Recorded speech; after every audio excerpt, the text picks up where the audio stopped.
Hello viewers, এটা হচ্ছে একদম সকাল থেকে শুরু করছি ব্লগ। তো সকালবেলা উঠেই আমি ফার্স্টে বসে গেছিলাম পড়তে। তো দেখো পড়া হয়ে গেছিলো, তখন বাজে 9টা।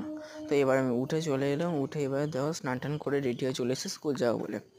তো এই যে স্কুল যাওয়ার জন্য পুরো আমি রেডি। এবার আগের দিনকে যে বাড়িতে পুজো হয়েছিল আমাদের, তো সেখানে খিচুড়ি আর যে লাবড়া হয়েছিল সেগুলোই খেয়ে নিলাম, নিয়ে কিন্তু আমি চলে গেলাম স্কুলে। তো আবার সন্ধ্যায় চলে গেলাম পড়তে। দেখতেই পাচ্ছ এই সব বন্ধুরা মিলে ঢুকে যাচ্ছি পড়তে।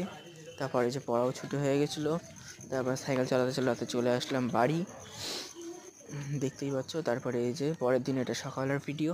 তো এই যে দেখো ফ্রেশ হয়ে চলে এসেছি, তো দেখতেই পাচ্ছ এই যে। তারপরে এসে বসে গেছিলাম পড়তে। তো পড়ার আগে ছিল অনেকটাই মোটামুটি আজকেরও। তো পড়াটা কমপ্লিট করে নিলাম। তারপরে এই যে তোমাদের সবাইকে করে দিলাম বাই। তো পড়াটা করতে করতে বেজে গেল 9টা। তারপরে এই যে রেডি হয়ে চলে এলাম বোনকে এবার স্কুলে দিতে। আজকে আমি যেহেতু স্কুলে যাইনি, তো তার মধ্যে একটা দিদি এসেছিলো, দিদি আর দিদির বান্ধবী ছিল। তার মধ্যে আমি বাড়িতে নিয়ে চলে আসলাম জল। আর এই যে এখান থেকে চলে গেছিলাম একটু ভাইয়ের স্কুলে, কামরাবাদ বয়সে। এই যে চলে এসেছি কামরাবাদ বয়সে। এই একটা ফর্ম জমা দিতে এসেছিলাম, যেহেতু কাকিমার ভাই আজকে স্কুলে আসতে পারেনি, তো তার জন্য এসেছিলাম দিতে। তারপরে এসে চলে এলাম স্নান টান করে, স্নান করার আগে চলে এসেছিলাম আবার পড়তে বসতে। তো কানে হেডফোন দিয়ে গান শুনতে শুনতে করে নিলাম পড়া, যেহেতু পড়াটা অনেকটা বাকি ছিল।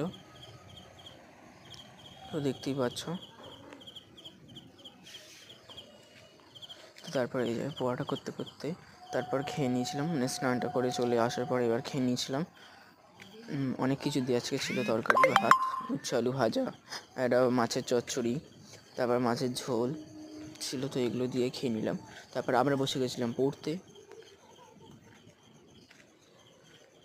তারপরে এই যে বিকালে রেডি হয়ে গেছে আবার পড়তে যাবো বলে। তো এই যে দেখতেই পাচ্ছ। আর এখানে আমি এবার শেষ করবো আমার মিনি ব্লগ। তো তোমরা একটু লাইক কমেন্ট শেয়ার করে দিও। আর এই যে দেখো সবাই মিলে পড়তে চলে গেলাম, তারপর চলে আসলাম বাড়ি। তো টাটা, এখানেই শেষ করছি মিনি ব্লগ। আর লাস্টে কিন্তু মার সাথেও আজকে ভিডিও করে নিয়েছিলাম। টাটা।